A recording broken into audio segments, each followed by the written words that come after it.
Thank you for tuning in to another episode of Texas Street Stories. If you haven't hit that subscribe button, help your boy out and hit the subscribe button. On this episode, we're going to be talking about Tango Blast and why I joined Tango Blast. Let's get into it. Incarcerated Hispanic man from major Texas cities, including Houston, Dallas, Fort Worth, Austin, have banded together for protection from established security threat groups like the Texas M and the Texas Syndicate. Each regional group is individually called a tango. These tangos began forming in the 1980s. It may have roots back as far as the 1970s. Well, yeah,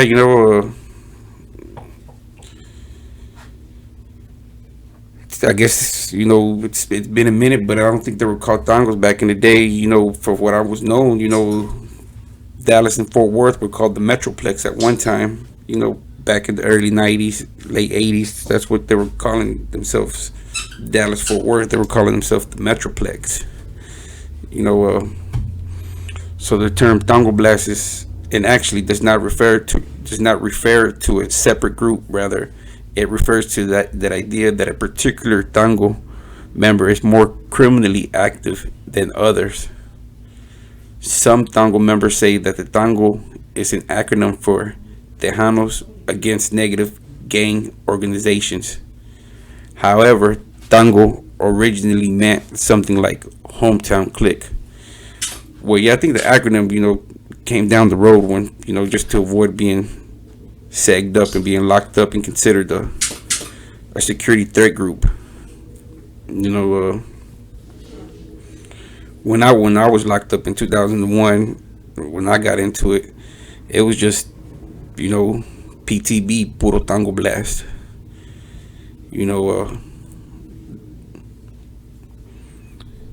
I guess down the road it became the acronym to keep the homeboys from going to seg and locked up. Often referred to as a prison gang, Tango Blast is different than traditional prison gangs, such as the Texas Mexican Mafia and the Texas Syndicate, lacking the typically strict hierarchy of those organizations. The Texas Department of Public Safety classifies Tango Blast as a loose affiliation gang with relaxed membership requirements and little to no detectable leadership hierarchy. While those more structured organizations known as security threat groups will have a variety of structures, Tango members in a particular area of a correctional facility was select a silla, Spanish for chair, to speak for that area of the unit, and will not have a constitution that governs how the members must behave. Well, yeah, you basically get voted in. For this is a prime example. When I first hit the unit that I arrived to in my 3-year sentence in 2001, the unit that I got to, the homeboy had just left. The one that was holding the silla for my group, which is Dallas Tango. The homeboy had left home and then left the vacancy for the silla. So at the time, I'm just like 2-3 days on the unit, and I got homeboys that I have never met, coming and telling me why they should be the silla. Almost like a street politician, Homeboy's telling me, how long he's been locked up, what's his charges, what he plans to do with the homeboys, basically, just like selling himself, for me to vote for him. It's vote in, vote out. It's better rules just for certain people that don't want long-term commitment. And about no constitution, well, basically is, you gotta keep your hygiene clean. And some units don't don't mingle with the other races, don't eat with them. But I've seen it from my example when I was in medium custody. I had homeboys from Houston that had a celly that was black celly. I think it was rolling 60s from Houston, and my homeboy was from Houston, and they were cellies, and he would let them, get his commissary, whatever he wanted. So, and none of the homeboys never made a fuss of it, but because it was common from homeboys from Houston to get along with the blacks. It was just common, it was, because you got to understand that there's few tangos. You got the Dallas, Fort Worth, Austin, Houston, and then you got the Vayucos, and you got San Antonio, and you got West Texas, you got Wessels, and then you got the Mexicales, Paisas. They're their own basically tango, but we are tango, but not everybody sings to the same tune. Like, if you got tango D-Town, tango Houston, tango Foros, Austin, and sometimes even West Texas, like they get combined, but mostly it's those four that really jump together. Sananto, the Orejones, they've always been like almost like a outcast from the tango, but they've always held their own. They've when they get into it, it's always their own. They really don't have no backup. Not like the tango Houston and tango Dallas and the Austin and the Fort Worth, where we're kind of, we're almost one. But you got, like I said, you got the Hornets that they're like kind of, they're on their own, but they're still under the tango. The tango is just basically, we're not fama. We're basically like, we're representing where we're from. I'm from Dallas. So I'm gonna hang with people that are from Dallas that are like-minded. That don't want a long-term commitment. We're already in jail. Some of us didn't have kids, and some of us did have kids at the time that we were incarcerated, and we want to come back home to our kids. At that time I didn't have no kids, but I've seen a lot of older homeboys that did have kids, and they wanted to come home to their families. So, you want to go home. You don't want to be in there with a lot of homeboys that just don't want to go home. Because at the end of the day, you won't go home. So when the Tango Blast members do not have to follow orders, attended organizational meetings, or pay other Tango members to be active. We don't, when we're locked up, we don't pay. We don't follow orders. Everything's volunteered. If it's, if something needs to be handled and you want to volunteer, you volunteer for the mission. Meetings, there's mandatory meetings when you're locked up. You have to go. It's like there's meetings. And as far as paying for other members, no, we don't pay. But sometimes there's a lot of homeboys that come in that really don't have no money on their books. So we look out for them. We make sure that they got their hygienes. That's off the top. Other than that, they come and ask, we give it to them.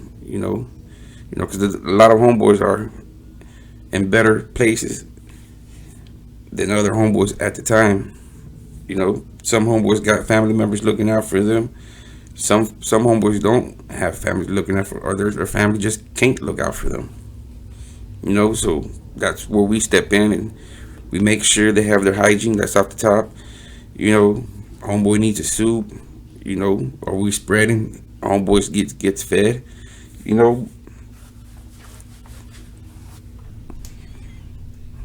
They also do not have to participate in any gang activities when they are out of prison.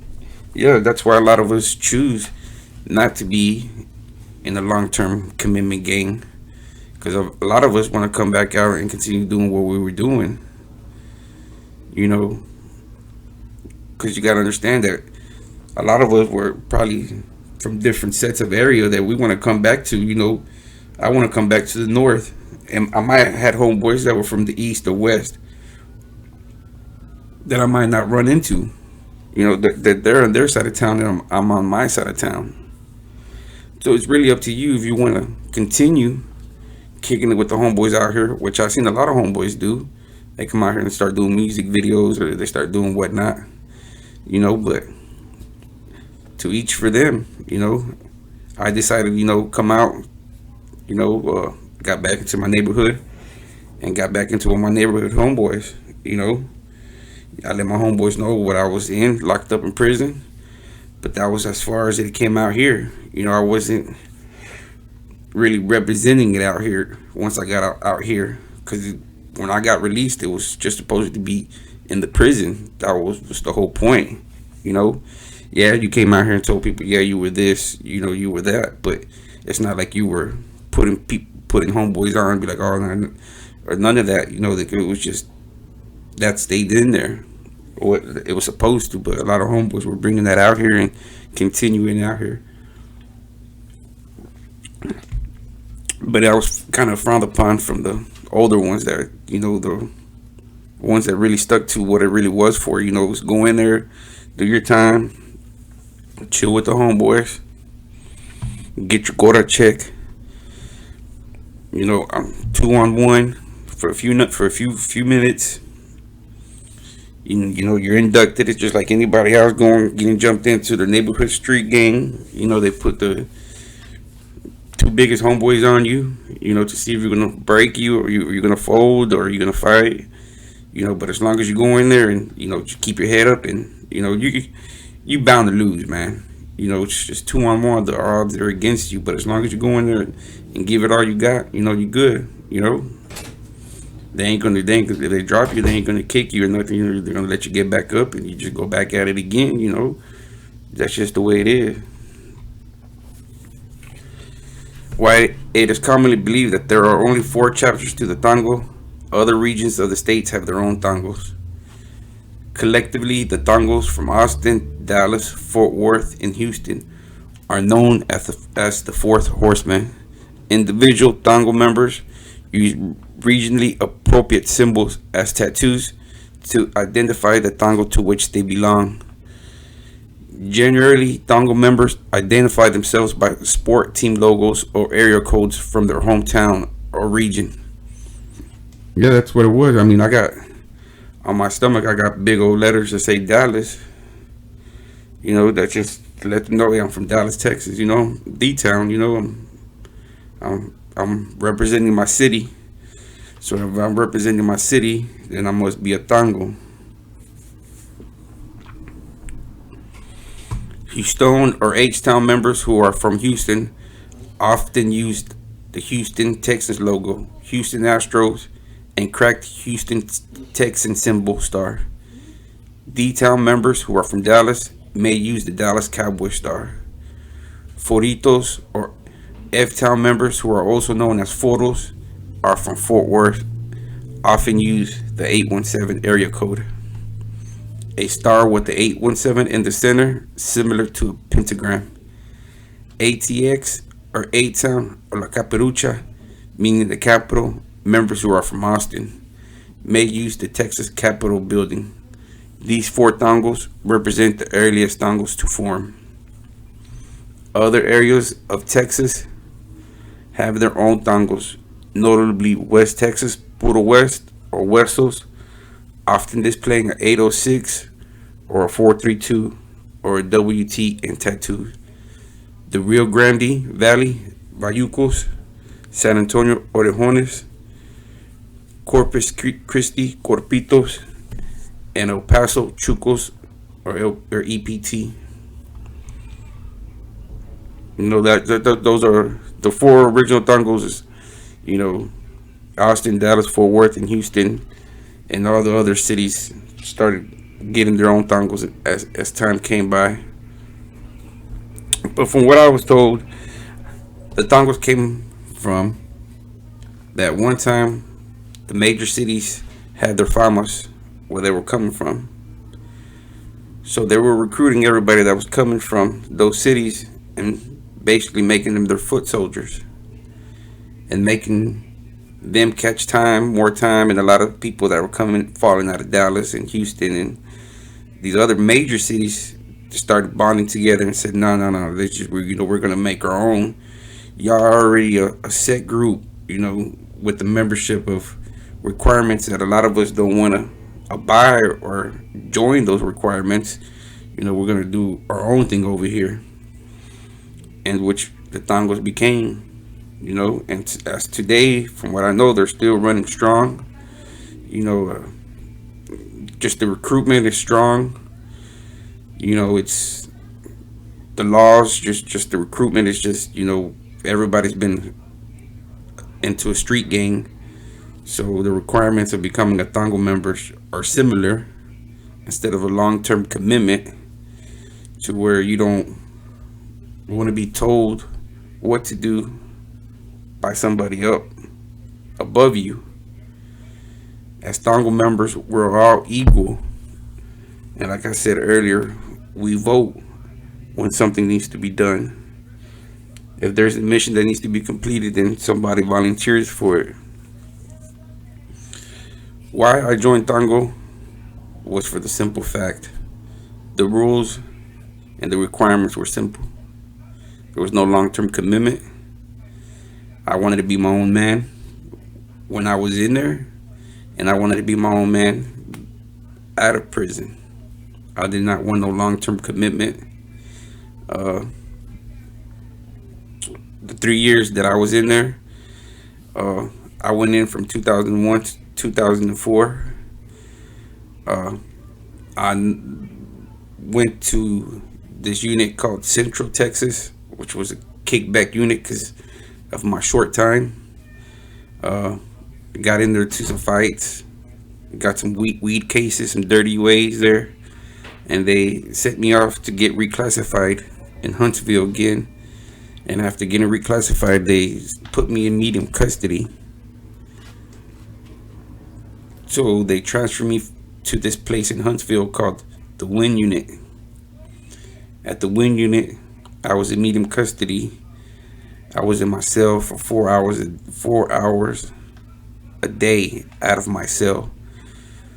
So 20 hours I would be in my cell with my cellmate at the time, and then 4 hours to watch TV day room. And at the time, I think it was 30 or 35 every 2 weeks commissary that I could spend. My time there, it was a blast. Yeah, there was times that shit would hit the fan, but it would get taken care of. Everybody would take care of it, would clean out their own trash. It was a wide open unit. There was cash money flowing. There was weed all the time. Bugler packs, dip,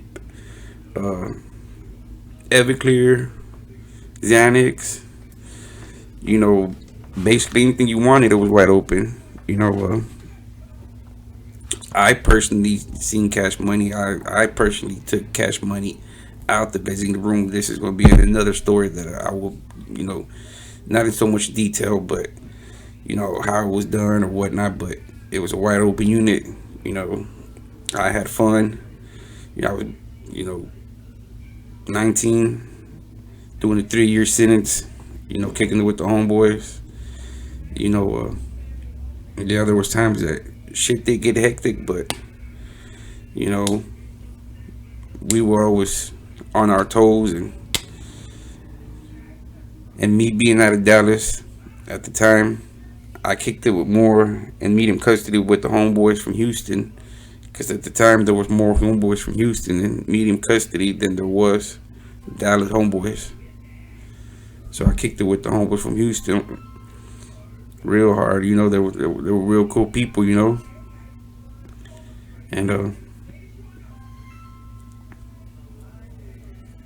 for me, I guess, God forbid, if I was ever to go back into the Texas penitentiary system, I would be Tango Blast again. Just because I'm proud to be from Dallas. It's just my city. And I guess I end this video with a positive note. Like always, just be yourself. Because at the end of the day, you don't want to be somebody you're not. And you end up in a bad situation for trying to be somebody you're not. So at the end of the day, just be yourself. Ain't nothing wrong with just being yourself. And if you ain't hit the subscribe button, help your boy out and hit the subscribe button.